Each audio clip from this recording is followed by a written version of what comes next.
চাইনিজরা কবর জিয়ারত যেভাবে করতে আসে, পাহাড়ের উপরে তারা এরকম গাড়ির বহর নিয়ে আসে কবর জিয়ারত করতে।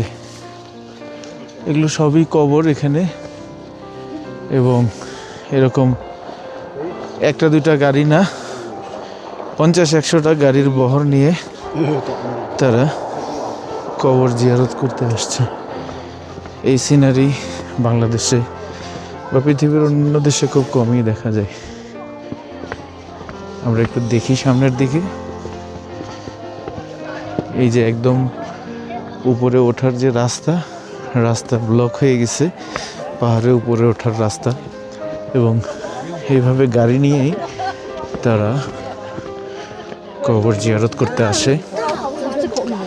ব্যাপারটি এটাও তাদের একটা কালচারের একটা অংশ হবে হয়তোবা, আমরা সেটাই আপনাদেরকে দেখানোর চেষ্টা করলাম। এখানে যাদেরকে দেখতেছেন এরা সবাই চাইনিজ মুসলিম, এবং প্রত্যেকেই বেশ টাকা পয়সার মালিক।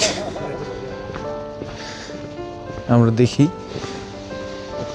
আমরাও কবর জিয়ারত করতে গিয়েছি, আমাদের গাড়ি নিচে আছে। কে কীরকম গাড়ি নিয়ে আসছে এটাও মনে হয় তারা প্রদর্শন করে বা প্রদর্শন করতে চায়।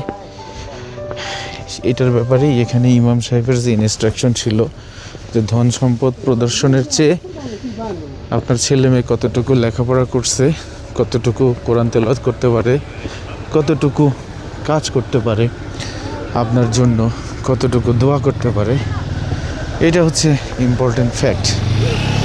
সারা বিশ্বেই এই কালচারটা চালু আছে, আমার কত টাকা তোমার কত টাকা, এটা দেখানোর একটা ব্যাপার। ধন্যবাদ সবাইকে, ভালো থাকবেন সবাই, সুস্থ থাকবেন। পরবর্তী সময় অন্য কোনো এক ভিডিও নিয়ে আবার আপনাদের সামনে আসবো।